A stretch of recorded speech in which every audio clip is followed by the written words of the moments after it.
Saturday at 7 a.m., 12 p.m., and 7 p.m. You can join us Sunday too for the Weekend Review at 10 a.m. Remember to stream us online at www.kaieteurnewsonline.com or the MyTuner app, Radio Garden app, and you can also join us on Facebook at Kaieteur Radio. And remember to subscribe to our YouTube channel.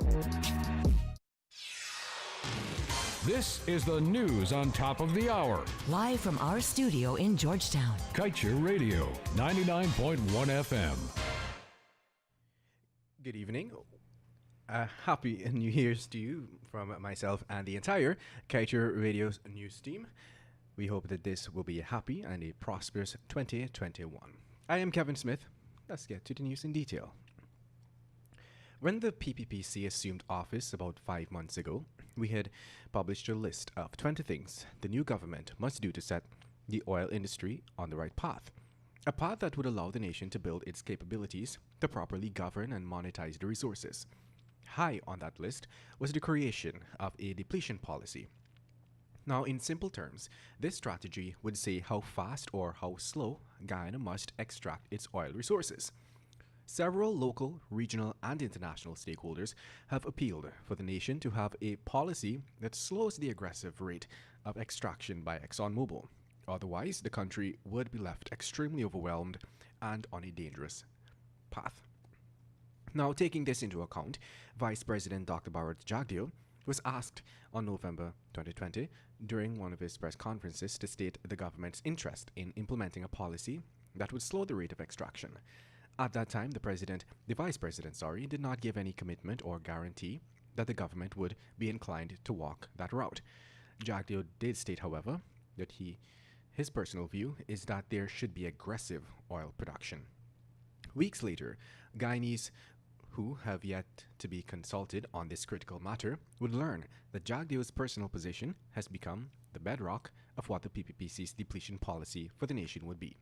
That policy, for the time being, says, and I quote, as the popular U.S. quote says, drill, baby, drill.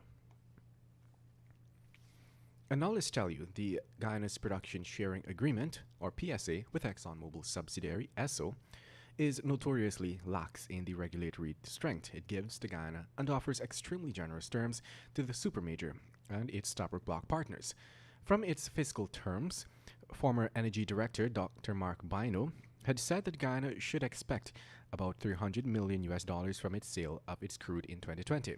This was already a meager amount for oil as cheap to produce and as valuable as Guyana's. But the sale of the Stabroek Block's Liza crude did not even meet 2/3 of that amount. Guyana received just $185 million from the sale of its crude in 2020, 38% below the former energy director's expectations. In other news, the state-owned Garden of Eden asphalt plant could have purchased its own fleet of vehicles for transportation. Instead, it expended a whopping $71 million outsourcing the same over a 5-year period. The recent audit conducted at the facility, controlled by the Demerara Harbor Bridge Management, revealed that there was a poor oversight of the costs associated with transporting the materials needed. It was stated that trucks were mainly hired to transport raw materials from suppliers and occasionally for stock taking.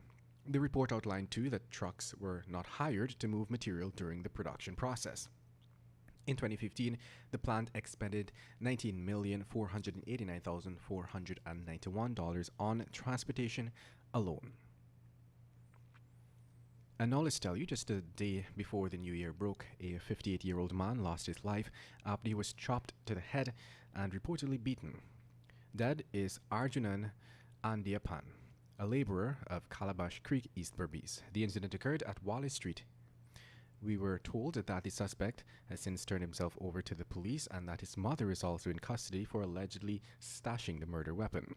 Sister of the dead man, Tangdriti Balgobin, told reporters that on Friday she gave her brother lunch and he left and went to Wallace Street.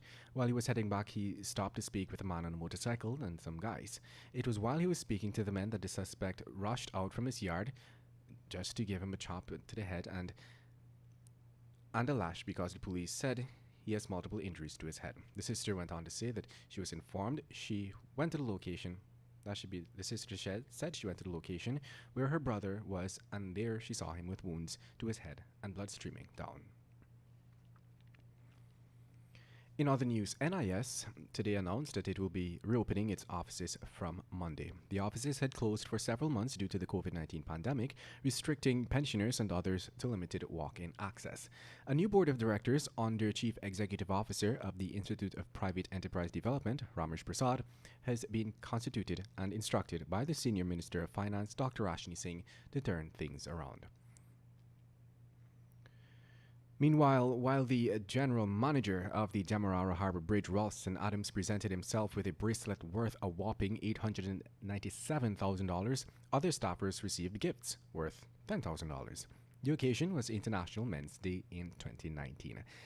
These revelations were made days ago after the special team appointed by the Public Works Minister, Juan Edgell, to investigate an alleged racket at the Garden of Eden asphalt plant did a little digging. And that brings us to the end of this evening's newscast. I am Kevin Smith. Thank you for listening. And that's the news of the moment. Remember to get the full details of these stories